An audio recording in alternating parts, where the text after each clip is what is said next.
যেটেক inverter হচ্ছে Japan technology inverter. এই nano ডিটোরাইজার হচ্ছে ফ্রিজে যে খাবারটা রাখবেন অনেক দিন হয়ে গেলে খাবারগুলোকে বিশুদ্ধ রাখবে। প্রত্যেকটা ফ্রিজই নন ফাস্ট, ফ্যান কুলিং, এটাকে নন ফাস্ট বলে। হ্যালো ভিউয়ার্স, আসসালামু আলাইকুম।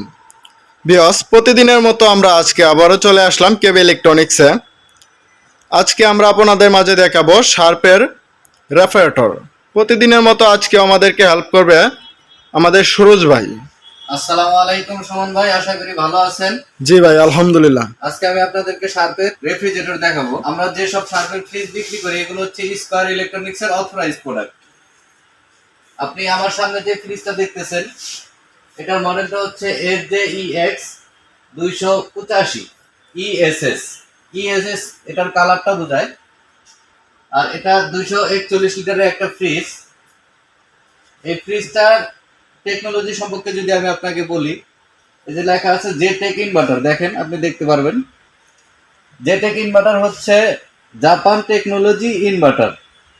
তারপরে এইখানে যদি দেখেন আপনি লেখা আছে এনার্জি সেভিং। এনার্জি সেভিং হচ্ছে বিদ্যুৎ সাশ্রয় করবে। রেপিড কুলিং, রেপিড কুলিং হচ্ছে আপনার ফ্রিজটাকে দ্রুত ঠান্ডা করবে। তারপরে হচ্ছে ফ্রিজ কুলিং, ফ্রিজের কুলিংটা হচ্ছে আপনার ফ্রিজটা একভাবে ঠান্ডা করবে।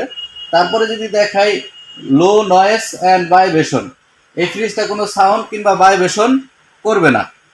তারপরে যদি দেখাই ওয়েট ভোল্টেজ অপারেশন, মানে আপনারা ফ্রিজ চালাইলে দেখবেন যে অনেক অনেক ফ্রিজে স্টেবিলাইজার লাগে, ফ্রিজগুলো বিদ্যুৎ টানতে পারে না, সেই ক্ষেত্রে বিদ্যুতের সাপোর্টটা দিতে হয় ভোল্টেজ স্টেবিলাইজার দিয়ে। এই ফ্রিজের ক্ষেত্রে এটা বিল্ট-ইন করা আছে, সেটা লাগবে না। ভোল্টেজ স্টেবিলাইজারটা এটা বিল্ট-ইন করা আছে, ভোল্টেজ স্টেবিলাইজারটা লাগবে না। এই ফ্রিজটার ভিতরটা যদি আমি আপনাকে দেখাই, সুমন ভাই একটু কাছে আসবেন। এই যে এরকম পাবেন, ডয়ারের কাছে এরকম দুইটা র্যাক পাবেন। এটার ভিতরের অংশটা এরকম হবে, এই যে আইস চেম্বার আছে এরকম। আপনি এখানে পানি দিলে, একটু কাছে নিয়ে দেখান, এটাতে পানি দিলে এটা ভরে আইস হয়ে যাবে। এটা আপনি এরকম যদি ঘুরানো দেন, ঘুরাইলে এটা আইসগুলো নিচে পড়ে যাবে, আপনি এটা থেকে নিতে পারবেন। আর এটাতে যদি পানি দেন এটা কিন্তু ফেটে যাবে, হ্যাঁ, এটাতে দেওয়া যাবে না। এবার নিচের চেম্বারটা যদি দেখাই, এরকম একটা ফ্রেশ রুম পাবেন, 2OS ফ্রেশ রুম। অনেকে আমাকে জিজ্ঞাসা করেন যে ফ্রেশ রুমটা কি ভাইয়া? ফ্রেশ রুমটা হচ্ছে ডিপের চেয়ে কম, নর্মালের চেয়ে বেশি, মানে মাঝামাঝি যে ঠান্ডাটা থাকে এই ঠান্ডাটা ফ্রেশ রুমে হয়। এইখানে শুধু বাচ্চাদের চকলেট, আইসক্রিম, দই, মিষ্টি, যেমন বাচ্চাদের খাবারগুলো বেশি রাখা হয়। এই জায়গায় কেকগুলো রাখতে পারবেন, বিভিন্ন রকমের কেক, চকলেট, এগুলো এখানে রাখতে পারবেন। এবার আমি আপনাকে যদি আরেকটা জিনিস দেখাই, এই ফ্রিজের আরেকটা টেকনোলজি, এই যে এখানে দেখেন লেখা আছে, একটু কাছে নিয়ে দেখাবেন, AGCU ন্যানো ডিটোরাইজার। এই ন্যানো ডিটোরাইজার হচ্ছে ফ্রিজের যে খাবারটা রাখবেন অনেক দিন হয়ে গেলে এই খাবারগুলোতে ব্যাকটেরিয়া, ভাইরাস আক্রমণ করে। এটা হচ্ছে আপনার ধরে রাখবে এই ফ্রিজে, এটা আক্রমণ করতে দিবে না, এই খাবারগুলোকে বিশুদ্ধ রাখবে। এই ফ্রিজটার প্রাইস হচ্ছে 55,900 টাকা। এটার ওয়ারেন্টি গ্যারান্টি যদি বলি, এটার কম্প্রেসার রিপ্লেস গ্যারান্টি হচ্ছে 10 বছর। স্পেয়ার পার্টস হচ্ছে ইলেকট্রিক স্পেয়ার পার্টস, এটা হচ্ছে 5 বছর ফ্রি হোম সার্ভিস। আপনার বাসায় গিয়ে হোম সার্ভিস দিবে 5 বছর।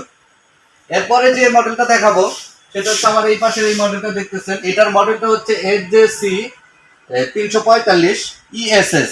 ESS হচ্ছে কালার, সিলভার কালার বোঝায়। এটারও ফিচার যদি আপনি দেখেন, একটু ক্যামেরাটা ধরবেন, সেম, কোনো পার্থক্য নাই, সেম। এবার ভিতরের অংশটা যদি দেখাই, সুমন ভাই ওই ফিউচারের মধ্যে আর গেলাম না, হ্যাঁ, যেহেতু সময় ওয়েস্ট করে লাভ নেই। এই যে সেম একই পাবেন। সবাই শার্পের ফ্রিজগুলো তো আমাদের নন ফ্রস্ট হয়। জি, প্রত্যেকটা ফ্রিজই নন ফাস্ট। শার্পের প্রত্যেকটা ফ্রিজই নন ফাস্ট, শার্পের কোনো ফাস্ট ফ্রিজ হয় না। এই ফ্রিজটার প্রাইস হচ্ছে 72,900 টাকা। আর এটা লিটারে হচ্ছে 314 লিটার। তারপরে যে ফ্রিজটা দেখাবো, আমার সামনে দেখতে পাচ্ছেন এই ফ্রিজটা, এই ফ্রিজটার মডেলটা হচ্ছে HJC 315। এটা লিটারটা হচ্ছে 271 লিটার। এটার প্রাইসটা যদি বলি, এটার প্রাইসটা হলো 65,900 টাকা। এবারে এই ফ্রিজের ফিউচারটাও একটু দেখেন, সেম, প্রত্যেকটা ফ্রিজের ফিউচার সেম আছে। এবার ভিতরের অংশটা যদি দেখাই, আচ্ছা সুরজ ভাই, আমরা অনেকেই ফ্রস্ট এবং নন ফ্রস্ট চিনি না, এটা কিভাবে সুযোগ সুবিধা যদি একটু বলতেন। আপনি তাহলে একটু ক্যামেরাটা নিয়ে কাছে আসেন, আমি আপনাকে দেখাই। নন ফাস্ট হচ্ছে ফ্যান কুলিং। ফ্যান কুলিং এই যে দেখতেছেন ফাঁকাগুলা, নন ফাস্ট ফ্রিজে এরকম থাকবে। হ্যাঁ জি, মানে ওটা বাতাসের মতো আসবে। হ্যাঁ, বাতাসের মতো আসবে। ফার্স্টটা হচ্ছে আপনার পুরো ফ্রিজটা হচ্ছে বরফ হয়ে যাবে, আর পুরাটা ডিপ হয়ে যাবে। ডিপ ফ্রিজে যেরকম হয় ফার্স্ট ফ্রিজটা ওই রকমই হবে। আর এই নন ফাস্ট হচ্ছে শুধু খাবারটা রাখবেন, যেমন এর ভিতরে আপনি 1 ফোঁটা পানি রাখছেন, ওই পানিটাই শুধু বরফ হবে, এমনিতে বডিতে লাগবে না। আর ওটা খুব সহজে আপনি খাবারটা নিতে পারবেন। এটা হচ্ছে ফ্যান কুলিং, এটাকে নন ফাস্ট বলে। ওকে ভাই, থ্যাংক ইউ আপনাকে আমাদের ভিউয়ার্সকে এত সুন্দর করে বোঝানোর জন্য। তারপরে যে মডেলটা দেখাবো, আরেকটা মডেল আছে। মানে এই যে ক্যাটাগরি ফ্রিজ গুলো দেখাইতেছি এটার 4টা মডেল হয়। 4টা মডেলের এই যে লাস্ট মডেলটা দেখাইতেছি, এই মডেলটা হচ্ছে HJEX 375। এই ফ্রিজটার প্রাইস হচ্ছে ৬৬,৯০০ টাকা। এটা হচ্ছে অফিসিয়াল প্রাইস। আর এটার লিটার হচ্ছে 342 লিটার। এটার ভিতরটা যদি দেখাই, দেখেন। শার্পে তো অফিসিয়াল প্রাইস থেকে ডিসকাউন্ট হয় না, তাই না ভাই? না, এই সব ফ্রিজে হচ্ছে ডিসকাউন্ট হয় না। এটা এক রেটেড ফ্রিজ এইগুলো। আচ্ছা, মেড ইন কোন দেশে এগুলো? এটা হচ্ছে টেকনোলজি হচ্ছে জাপান। টেকনোলজিটা হচ্ছে জাপান, মেড ইন হচ্ছে থাইল্যান্ড আছে। এগুলো হচ্ছে থাইল্যান্ডের। এখন যে ফ্রিজটা দেখাবো, এই যে আমার সামনে দেখতেছেন, এই ফ্রিজটার মডেল হচ্ছে HJEX 495। এই ফ্রিজটার দাম হচ্ছে 1,04,900 টাকা। এটার লিটার হচ্ছে 428 লিটারের একটা ফ্রিজ। এটার ভিতরের অংশটা যদি দেখাই, এরকম। নিচে নরমাল, উপরে ডিপ, তাই তো ভাই? জি, নিচে প্রত্যেকটা শার্পের প্রত্যেকটা ফ্রিজের ডোরের প্রত্যেকটা ফ্রিজে নিচে নরমাল, উপরে ডিপ। সিঙ্গেল ডোরের প্রত্যেকটা ফ্রিজে ডিপ হবে 40 আর নরমাল হবে 60।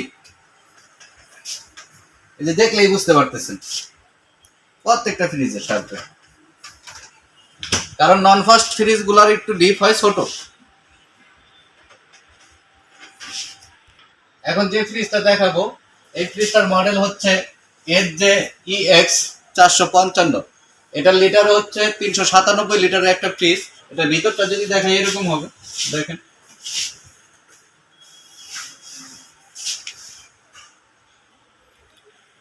এটা হচ্ছে আইস চেম্বার।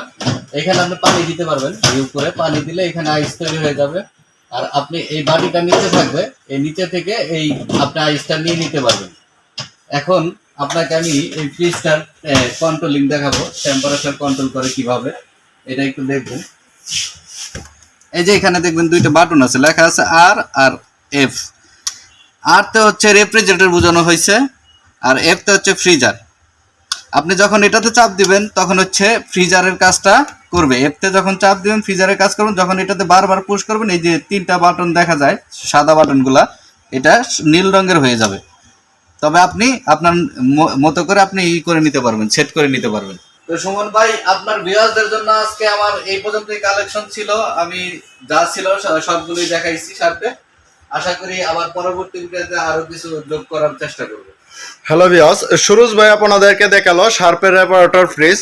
তো ভিডিওটা যদি আমাদের ভালো লাগে অবশ্যই আমাদের চ্যানেলটাকে সাবস্ক্রাইব করে রাখবেন, আর যারা অলরেডি সাবস্ক্রাইব করে রেখেছেন তাদেরকে থ্যাংক ইউ সো মাচ।